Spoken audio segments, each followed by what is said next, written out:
ಅಖಿಲ ಕರ್ನಾಟಕ ಕಥೋಲಿಕ ಕ್ರೈಸ್ತರ ಕನ್ನಡ ಸಂಘದ ಅಧ್ಯಕ್ಷರಾಗಿದ್ದೇವೆ.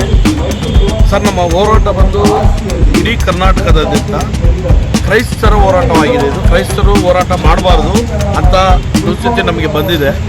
ಕಾರಣ ಇಷ್ಟೇ, ಚರ್ಚ್ಗಳಲ್ಲಿ ಕನ್ನಡವನ್ನು ಬಳಕೆ ಮಾಡಲಿಕ್ಕೆ ಈ ಧರ್ಮಾಧಿಕಾರಿಗಳು ಯಾಕೆ ನಾಚಿಕೆ ಪಡ್ತಾ ಇದ್ದಾರೆ. ಒಂದು, ಕನ್ನಡಿಗರನ್ನು ಶೋಷಣೆ ಮಾಡ್ತಾ ಇದ್ದಾರೆ.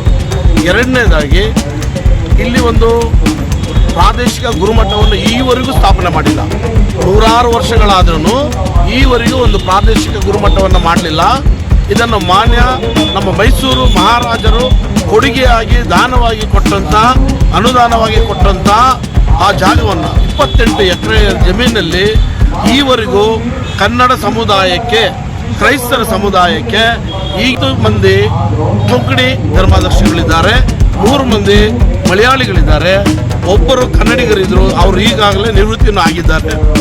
ಈಗ ನಮ್ಮ ಕೋರಿಕೆಗಳು, ನಮ್ಮ ಆಗ್ರಹ ಏನಂದರೆ, ಈಗ ತೆರವು 3 ಬಳ್ಳಾರಿ, ಶಿವಮೊಗ್ಗ, ಚಿಕ್ಕಮಗಳೂರು, ಈ 3 ಪ್ರಾಂತ್ಯಗಳಿಗೂ ಕನ್ನಡಿಗರನ್ನೇ ಘೋಷಿಸಬೇಕು. ಧರ್ಮಾಧ್ಯಕ್ಷರಾಗಿ, ಧರ್ಮಾಧಿಕಾರಿಗಳಾಗಿ ಕನ್ನಡ ಗುರುಗಳನ್ನೇ ನೇಮಿಸಬೇಕು. ಇಲ್ಲದಿದ್ದರೆ ನಮ್ಮ ಹೋರಾಟ ಉಗ್ರ ಹೋರಾಟಕ್ಕೆ ತೀರ್ಮಾನವಾಗುತ್ತೆ. ಸಾರಾ ಗೋವಿಂದ ಹೇಳಿದಂತೆ, ನಮ್ಮ ಮಾಜಿ ಸಭಾಪತಿಗಳಾದ ಹನುಮಂತವರು ಹೇಳಿದಂತೆ, ನಿಮ್ಮ ಧರ್ಮಾಧ್ಯಕ್ಷರ ನಿಲಯಕ್ಕೆ ಮುತ್ತಿಗೆಯನ್ನಾಗ್ತೇವೆ. ಕನ್ನಡಿಗರು ಮುತ್ತಿಗೆಯನ್ನಾಗ್ತೇವೆ. ಕನ್ನಡ ಕ್ರೈಸ್ತರು ಅಂತ ಹೇಳೋದಿಲ್ಲ ನಾವು, ಕನ್ನಡಿಗರು, ಈ ನಾಡಿನ ಜನ. ನಾವು ಈ ನಾಡು ನುಡಿಗಾಗಿ ನಮ್ಮ ಪ್ರಾಣವನ್ನೇ ಅರ್ಪಿಸ್ತೇವೆ. ನಮ್ಮ ಭಾಷೆಗಾಗಿ ನಮ್ಮನ್ನೇ ನಾವು ದಾನಗೊಳಿಸ್ಕೊಳ್ತೇವೆ. ಅಂಥ ವ್ಯಕ್ತಿಗಳು ನಾವು. ಧರ್ಮಾಧ್ಯಕ್ಷರೇ, ಎಚ್ಚರವಾಗಿರಿ. ನಿಮ್ಮ ಯಾವ ತಂಡಗಳಿದೆ, ಕನ್ನಡ ದ್ರೋಹಿಗಳಾಗಿದ್ದೀರಾ. ಇನ್ನು ಮೇಲಾದರೆ ಎಚ್ಚೆತ್ತುಕೊಂಡು ಈ ರಾಜ್ಯದಲ್ಲಿ ಕನ್ನಡವನ್ನು ಸ್ಥಾಪನೆ ಮಾಡಿ, ಪ್ರಾದೇಶಿಕ ಗುರುಮಠವನ್ನು ಸ್ಥಾಪನೆ ಮಾಡಿ, ಕನ್ನಡ ಧರ್ಮಾಧ್ಯಕ್ಷರನ್ನು ಸ್ಥಾಪನೆ ಮಾಡಿ, ಇದಕ್ಕೆಲ್ಲ ನೀವು ಸಮ್ಮತಿಸಿದರೆ ಶಾಂತಿ, ಇಲ್ಲದಿದ್ದರೆ ಕ್ರಾಂತಿ ಉಂಟಾಗುತ್ತೆ. ಈ ಕ್ರಾಂತಿಗೆ ನೀವು ಕಾರಣಕರ್ತರಾಗಬೇಡಿ. ಕ್ರೈಸ್ತರು ಶಾಂತಿ ದೂತರು, ಆದರೆ ನೀವು ಕ್ರಾಂತಿ ದೂತರಾಗಿ ಬದಲಾವಣೆ ಮಾಡಿದ್ರೆ ನೀನೇ ಅದಕ್ಕೆ ಕಾರಣ.